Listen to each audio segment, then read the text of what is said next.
ये कहानी तोका मेमोरी नाम के एक स्टूडेंट की है जिसको अपने पूरे क्लास सहित गॉडेस वीसीएस के द्वारा एक दूसरे वर्ल्ड में समन किया जाता है। अब क्योंकि तोका के अलावा सभी के पास यूनिक स्किल थी, इसलिए गॉडेस तोका को एक वेस्ट हीरो की तरह ट्रीट करने लगती हैं और उसकी काफी इंसल्ट भी करती हैं और उसके साथ साथ उसको मरने के लिए रूइन ऑफ डिस्पोजल में टेलीपोर्ट कर देती हैं। ये एक जगह है जहाँ से कोई भी ह्यूमन आज तक जिंदा वापस नहीं आया। वहाँ पर आने के बाद तोका को पता चलता है कि जो स्किल उसके पास है वो वेस्ट नहीं है बल्कि बहुत ज्यादा पावरफुल है। अब गॉडेस वीसीएस से हुई बेइज्जती का बदला लेने के लिए तोका पावरफुल बनने को सोचता है, जिसके लिए उसे कई खतरों का सामना करना पड़ता है। आगे वो वीसीएस से अपना बदला ले पाता है या नहीं, ये आपको स्टोरी में पता चलेगा। तो कहानी की शुरुआत तोका और उसके सभी क्लासमेट से होती है जो अपने स्कूल से जा रहे थे। तभी अचानक से एक लाइट चमकती है और वो सब एक दूसरी जगह टेलीपोर्ट हो जाते हैं। तभी वहाँ गॉडेस वीसीएस आती हैं और सभी को बताती हैं कि डीमन इस वर्ल्ड को जल्द ही डिस्ट्रॉय करने वाले हैं, इसलिए उसने तुम सभी को यहाँ समन किया है ताकि तुम सब हीरो बनकर ह्यूमैनिटी की सुरक्षा कर सको। आगे फिर वीसीएस सबको यकीन दिलाने के लिए कि वो दूसरे वर्ल्ड में है, एक ह्यूमन को मॉन्स्टर से मरवा देती है और फिर अपने मैजिक से उस मॉन्स्टर को जलाकर राख कर देती है। मैजिक और दूसरे तरह के क्रीचर को देखकर सभी को यकीन हो जाता है कि वो सच में एक दूसरे वर्ल्ड में है। आगे फिर वीसीएस सभी स्टूडेंट का स्टेटस चेक करती है, जहाँ बहुत से student A rank, B rank और एस रैंक के निकलते हैं, पर हमारा मेन कैरेक्टर तोका मेमोरी एक ई क्लास का होता है, सबसे वीक। इसलिए वीसीएस उसे डिस्पोज करने को सोचती है और फिर उसको रूइन ऑफ डिस्पोजल में टेलीपोर्ट करने लगती है। पर तोका गॉडेस को समझाता है कि उसके पास कुछ स्किल हैं जिनसे वो उनकी मदद कर सकता है, पर इसके बावजूद भी वीसीएस उन सारी स्किल को कचड़ा बताती हैं और तोका की बहुत इंसल्ट करके उसे एक ऑफर देती हैं कि अगर वो रूइन ऑफ डिस्पोजल से बच गया तो वो उसके रास्ते में कभी नहीं आएंगी। पर तोका जानता था कि उस रूइन में जाने का मतलब है सिर्फ डेथ। अब ये उसकी तो गलती नहीं थी कि उसके पास कोई अच्छी स्किल नहीं है और ना ही ये कि वो अपनी मर्जी से यहाँ आया है। फिर ये गॉडेस उसकी किस्मत का फैसला कैसे कर सकती हैं? अपनी इतनी इंसल्ट और खुद की कोई भी गलती ना होते हुए भी एक कचड़े की तरह देखे जाने पर तोका बहुत ज्यादा फ्रस्ट्रेट हो जाता है और कसम खाता है कि अगर वो रूइन ऑफ डिस्पोजल से जिंदा वापस आया तो वो गॉडेस को छोड़ेगा नहीं। इधर वीसीएस तोका को टेलीपोर्ट करने लगती है, पर उससे पहले ही तोका अपने स्किल से वीसीएस पर हमला करता है। तो वीसीएस उसे बताती है कि उसका कोई भी अटैक उस पर वर्क नहीं करेगा क्योंकि उसके अगल बगल एक बैरियर है जो उसकी हर समय सुरक्षा करता रहता है। इतना कहकर वीसीएस तोका को मारने के लिए रूइन ऑफ डिस्पोजल में टेलीपोर्ट कर देती है। वहां पहुंचकर तोका अपने स्किल पैरालाइज और पॉइजन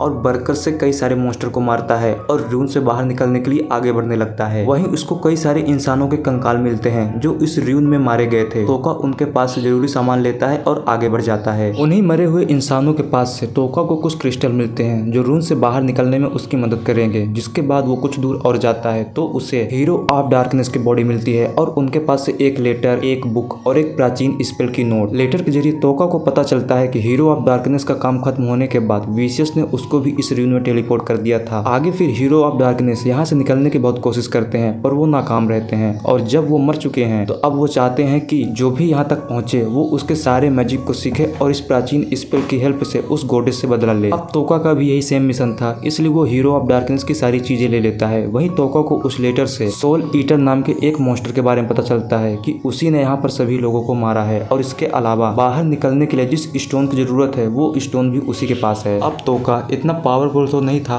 कि वो सोल ईटर से डायरेक्ट लड़ सके, पर वो यहाँ रुक भी नहीं सकता था क्योंकि अगर वो यहाँ रुका तो मारा जाएगा, इसलिए वो सोल ईटर के पास आता है। वहीं जब वो उस पर अटैक करता है उससे पहले ही सोल ईटर उस पर अटैक कर देती है। एक तरह से सोल ईटर का रिफ्लेक्स बहुत ज्यादा फास्ट था और तोका को कोई भी ऐसा मौका नहीं मिल रहा था जिससे वो उस पर हमला कर सके। वहीं थोड़ी देर फाइट करने के बाद तोका को सोल ईटर के स्किल के बारे में पता चलता है जो थी इमोशन पर कंट्रोल करना। सोल ईटर को दूसरे को तड़पते देखना बहुत अच्छा लगता था और इसी का फायदा तोका उठाता है और वो रोने और तड़पने की एक्टिंग करता है। और जैसे ही सोल ईटर उसके पास आती है वो उसको पैरालाइज कर देता है और पॉइजन स्किल के जरिए उसको तुरंत मार देता है। आगे फिर तोका सोल ईटर से स्टोन लेता है और इस मनहूस जगह को गुड बाय कहता है। रूइन से बाहर निकलने के बाद तोका खुद को एक फॉरेस्ट में पाता है जहाँ कुछ दूर जाने पर उसे कुछ स्लाइम दिखते हैं जो एक छोटे स्लाइम को मार रहे थे। यहाँ पर तोका को अपनी सिचुएशन दिखती है जहाँ सभी ताकतवर लोग कमजोर को खत्म करना चाहते हैं, पर वीक होने के बावजूद भी वो स्लाइम बाकी स्लाइम से फाइट करता है। ये देखकर तोका उन सभी स्लाइम को मारकर उस वीक स्लाइम की जान बचाता है। अब क्योंकि तोका ने उस स्लाइम की जान बचाई थी तो वो स्लाइम उसका पीछा करने लगता है। अब दोनों समाज और अपने लोगों से सताए हुए थे, इसलिए तोका उसे अपना फ्रेंड बना लेता है और उसका नाम पिगी मारू रखता है।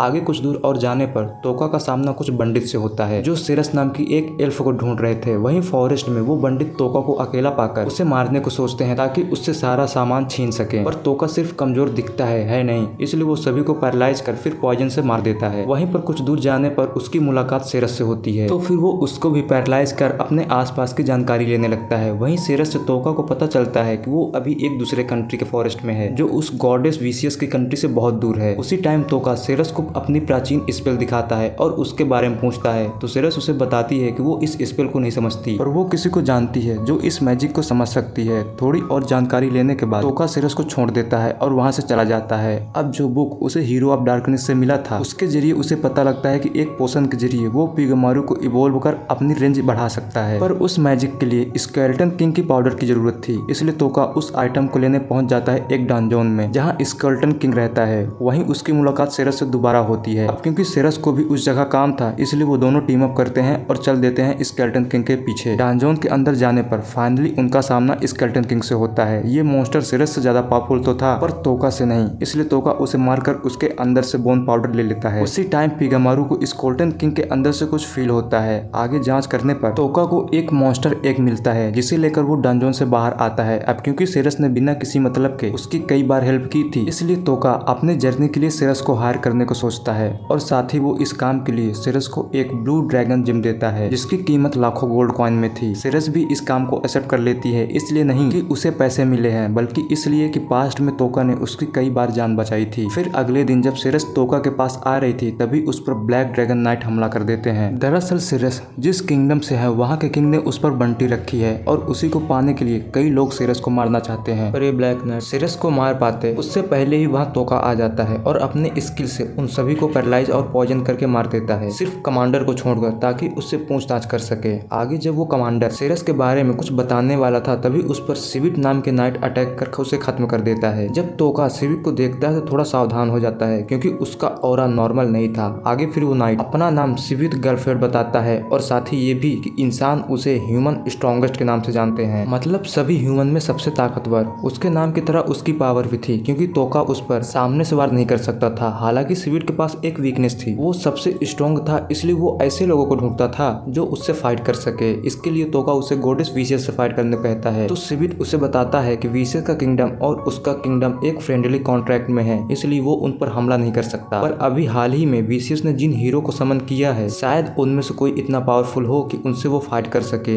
ये सुनकर तोका सिविट को बताता है कि वो भी एक हीरो है, इसलिए अगर सिविट उसे अभी जाने दे तो फ्यूचर में वो और पावरफुल होकर उससे जरूर फाइट करेगा। पर पावरफुल बनने के लिए उसे सेरस की जरूरत है, इसलिए उसे सेरस को भी छोड़ना होगा। ये सुनकर सिविट और तोका आपस में एक प्रॉमिस करते हैं और उसके बाद सिविट वापस लौटने लगता है। इधर जैसे ही सिविट पीछे मुड़ता है, तुरंत उसी टाइम तोका सभी को पैरालाइज कर देता है। अब तोका इतना तो बेवकूफ नहीं था कि वो इतने पावरफुल दुश्मन को ऐसे ही जाने दे जो बाद में उसी का नुकसान करे। पैरालाइज करने के बाद तोका सिविट को पॉइजन करता है और साथ ही बरसक मोड भी ऑन कर देता है ताकि वो जल्दी मर सके। पर इसके बावजूद भी सिविट स्ट्रगल कर रहा था, तभी वहाँ उसकी बैकअप फोर्स आ जाती है। उन्हें देखकर सिविट उन सबको बताने की कोशिश करता है कि वो सब ऊपर से हमला करे, क्योंकि उतने रेंज में तोका की स्किल वर्क नहीं करेगी। पर उसके बावजूद भी वो सब मारे जाते हैं, क्योंकि पिगामारू की हेल्प से अब तोका अपने रेंज को कई गुना ज्यादा बढ़ा सकता है। इस एक्सीडेंट को बीते हुए कुछ ही दिन हुए थे कि तोका को न्यूज मिलती है कि सिटी में एक नया ग्रुप आया है जो क्लेम करता है कि सिविट और ब्लैक ड्रैगन ग्रुप को उसने मारा है। अब ये तो तोका के लिए और भी अच्छा था, क्योंकि वो वैसे भी इस एक्सीडेंट को अपने सर से हटाना चाहता था ताकि विसियस की नजर उस पर ना पड़े और ना ही उस पर कोई इन्वेस्टिगेशन हो। और इस ग्रुप के ऐसा कहने के बाद अब किसी को शक नहीं होगा कि ये काम उसने किया है। पर ये ग्रुप इनाम के लालच में सेरस के पीछे पड़ जाते हैं, तो फिर तोका को इन्हें भी ऊपर पहुंचाना पड़ता है। वहीं गॉडेस विसियस को हराने के लिए सबसे ज्यादा जरूरी था उस प्राचीन स्पेल के बारे में जानना, और उसका पता सिर्फ विच ऑफ टाबू जानती थी। तो फिर उस विच तक पहुंचने के लिए सेरस और तोका निकल पड़ते हैं ईव स्पीड नाम के एक फाइटर के पास, क्योंकि यही वो थी जो विच ऑफ टाबू के पास जाने का रास्ता जानती थी। वहां पहुंचकर तोका को पता चलता है कि उसकी एक साथी या बोले तो ह्यूमन सिस्टर लिच वहां के ड्यूक के कब्जे में थी, जिसकी वजह से वो चाह कर भी इस टाउन से बाहर नहीं जा सकती थी। ईव स्पीड की स्टोरी आप ऐसे समझ सकते हो कि ईव एक टाइगर प्रजाति से है, इसलिए उसके पास फाइटिंग एबिलिटी गजब की है। और अब क्योंकि वहाँ के ड्यूक जुआन एक अरीना को चलाता है, तो इसलिए उसको ऐसे फाइटर चाहिए जो वहाँ के ऑडियंस को एंजॉय करा सके, और इसके लिए वो ईव को हायर करता है। पर ईव ऐसा करने से मना कर देती है। तो फिर जुआन लिच को अपना स्लेव बना लेता है और ईव से कहता है कि अगर वो उसके लिए फाइट करेगी तभी जाकर वो लिच को छोड़ेगा। और तब से